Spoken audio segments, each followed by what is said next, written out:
Bonjour les enfants, je m'appelle Poliana. Aujourd'hui, nous allons en apprendre un peu plus sur Dieu et sa parole, la Bible. Avez-vous une Bible chez vous?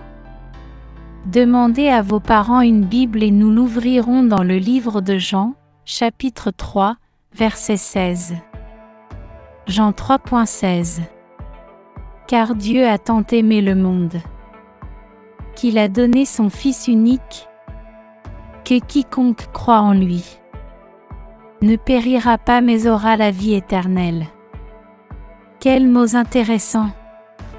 Vous avez compris? Que veulent dire ces mots? Bon, pour mieux comprendre, il faut recommencer depuis le début. Là dans le passé, loin. Allons-y ensemble.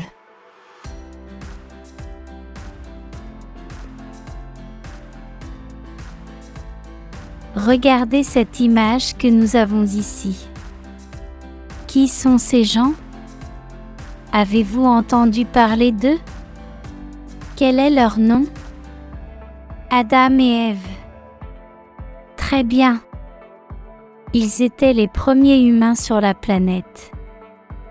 Comment était le jardin où ils vivaient?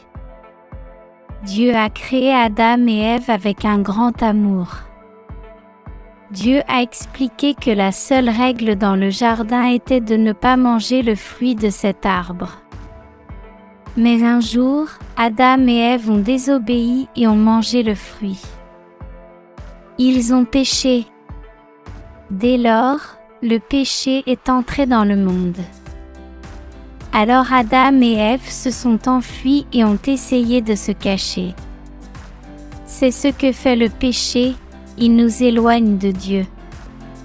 Parce que nous avons honte et que nous ne voulons plus prier et parler à Dieu. Mais après tout cela est arrivé. Tout est perdu à jamais. Pas parce que Dieu a un grand plan. Et ce plan s'appelle plan de salut. Voulez-vous connaître ce plan?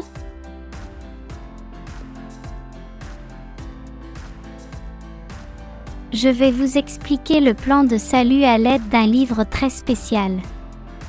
Saviez-vous qu'à l'intérieur de ce livre il n'y a pas de mots? C'est un livre coloré. Dans ce livre spécial, nous découvrirons le plan de salut parfait.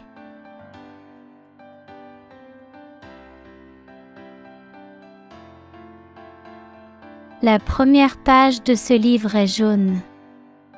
Pourquoi cette partie du livre est-elle jaune? Le jaune signifie qu'il y a une place qui se prépare pour nous. Comment est cet endroit? La Bible dit que c'est un endroit magnifique et parfait. Ici, les rues sont en or, la mer est en cristal. Dans cet endroit, il n'y aura pas de douleur. Il n'y aura pas de tristesse. Il n'y aura pas de faim. Le nom de cet endroit est le paradis. Waouh, quel endroit merveilleux! Dieu a créé le paradis.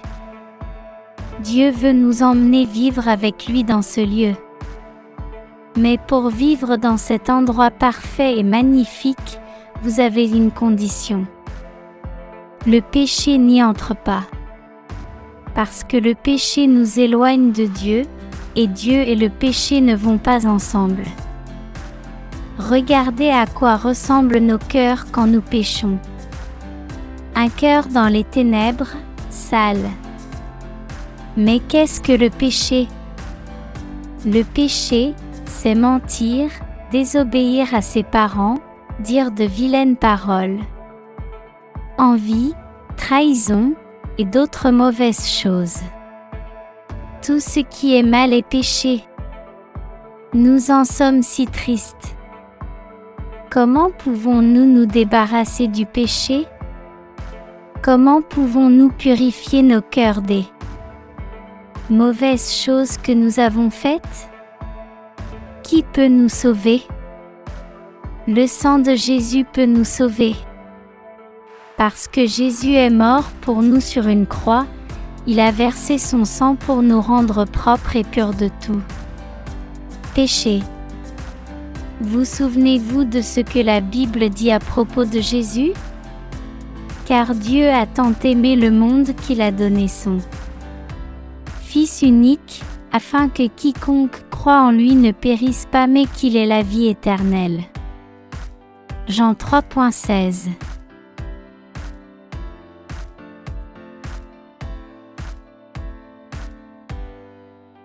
Et après que Jésus soit mort sur la croix et que nous l'ayons accepté comme notre Sauveur, regardez à quoi ressemble notre cœur pur de tout péché. Parce que le sang de Jésus a purifié nos cœurs. Jésus est notre Sauveur. Il fait des choses merveilleuses. Après que nos cœurs soient purs, Jésus vient vivre en lui par le Saint-Esprit. Alors, notre vie change. Nous grandissons comme un bel arbre. Chaque jour en présence de Dieu. Produire le fruit du Saint-Esprit. Ensuite, dans les prochains cours, nous parlerons de ce fruit. Nous nous nourrissons donc de la parole, de la Bible. Nous parlons à Dieu dans la prière. Nous allons à l'église pour vivre en communion avec notre famille chrétienne. Vous avez tout compris? Allons-nous prier pour que Jésus nettoie nos cœurs? Dieu, je crois que Jésus est mort pour moi sur une croix. Dieu pardonne tous mes péchés, purifie mon cœur avec le sang de Jésus et vient vivre en lui avec le Saint-Esprit, transforme ma vie pour toujours. Au nom de Jésus, Amen. Maintenant, Dieu vous aidera à grandir et à développer les fruits du Saint-Esprit dans votre vie. Merveilleux. Un câlin. Je te vois.